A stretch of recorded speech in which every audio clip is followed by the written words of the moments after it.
What's up, YouTube? Dark God back again. Day 21 of the October Horror Movie Challenge. On pace to get 100 horror movies in the month.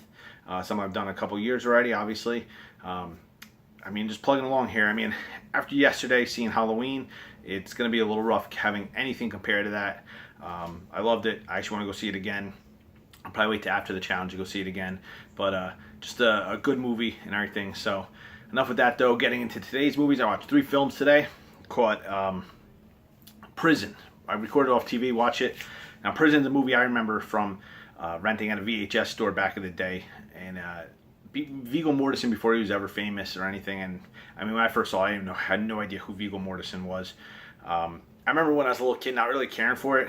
I don't think there was enough cool scenes to keep my interest. And I didn't know Kane Hodder played the guy at the end in the chair and everything. So if I knew that, I probably would have been a little more into it. I don't really remember. I don't remember getting that big of a buzz, even though Rennie Harlan did it, and I think this was right prior to he did the Nightmare on Elm Street 4 or 5, whichever one he did. I think 4. It was right prior to that, I believe. So, before he had his kind of little blow up with fame there for a couple years when he was actually pretty well, in the industry and everything. But it wasn't like that popular film. In the 80s, it really was the franchises. I think they were the most popular, obviously, and then you had some other stragglers that you would catch and be really into. And I think that's what Prison suffered from. It just kind of it missed that window where it's not a franchise, just a straight standalone film.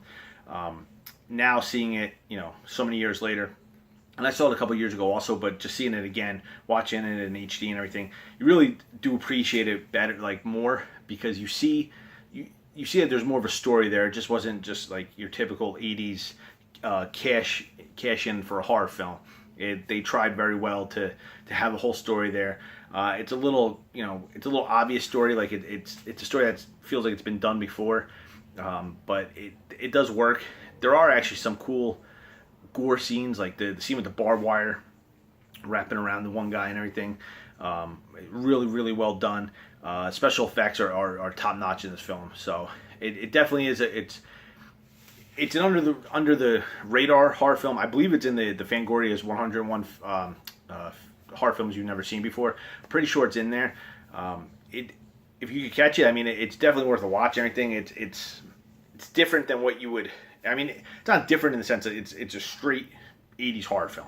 It's just people dying in a prison and everything. But they did try to throw more of a story on top of it, just trying to help. It's similar.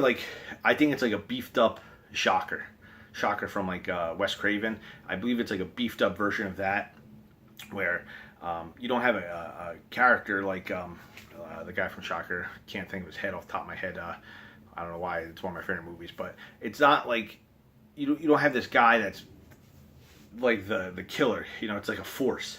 So that's the difference, I think, mainly.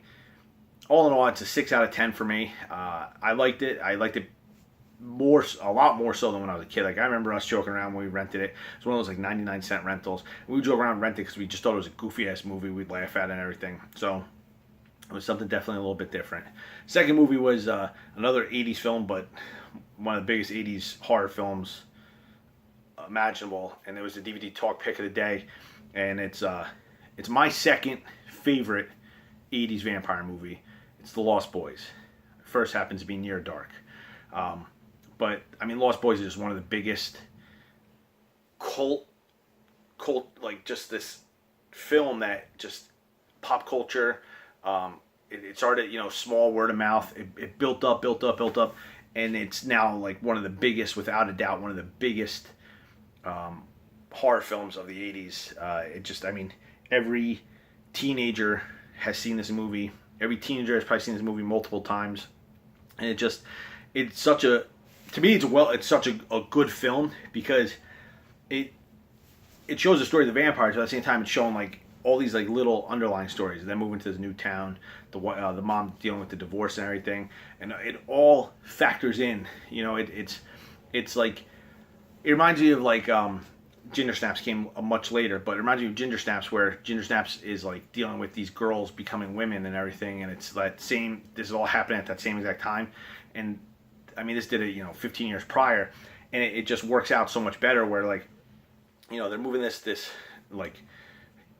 I don't know, this cool like hip town and everything, but it's, you know, they come in there and see murder capital of the world, and you know the grandfather at the end with the, you know, the only thing I hate about this town is all the damn vampires.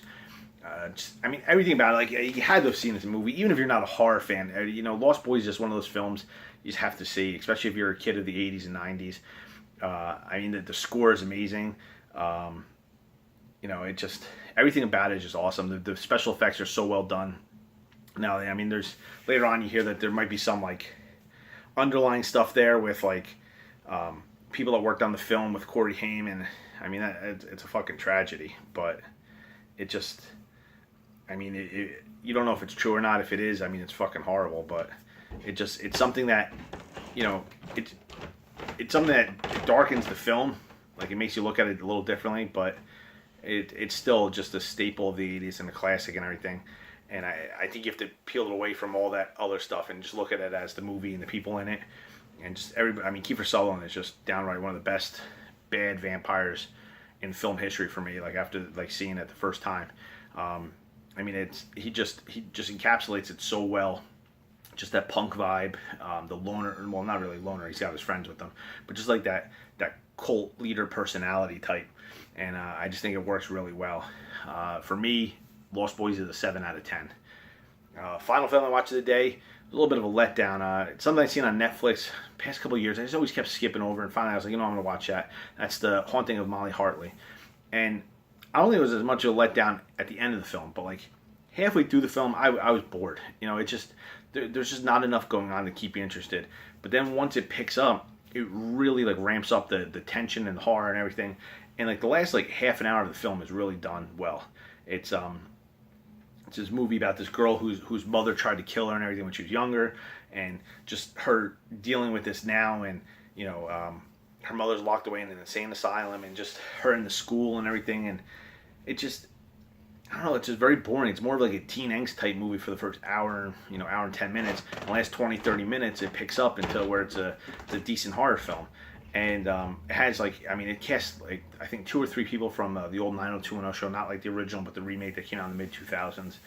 And it seemed like they were going for that teen angst type feel. And I mean, if that's what they were going for, they achieved it. The end picks up, and like it you know, it does a nice little twist at the end and everything. Like the last 20 minutes, like I said, are done well, but still not enough to save the film. 5 out of 10. You know, I'm glad I finally got it off that watch list, because every time I saw it, I'd be like, oh, I want to watch that, and then I would think of something else to watch, and I would watch something else. So it's good to finally see what, you know, it was all about, and it was nothing. So, you know, 5 out of 10. So not a bad day. Prison, great movie, or good movie. Lost Boys, great movie. Haunting of Molly Hartley, movie. Still decent day. I'm well on my pace to hit 100. It is tightening up a little bit. Where I started ramping it up a little bit. The next couple days are gonna be rough, but we'll pump some out, and hopefully I'll still hit 100. It'd be a shock if I didn't hit 100 this year. Might just get over the top, but you know, I've done it the past 11 years, 10 years where I've hit 100. So I hope this isn't any different. But until then, I will catch you on the flip side.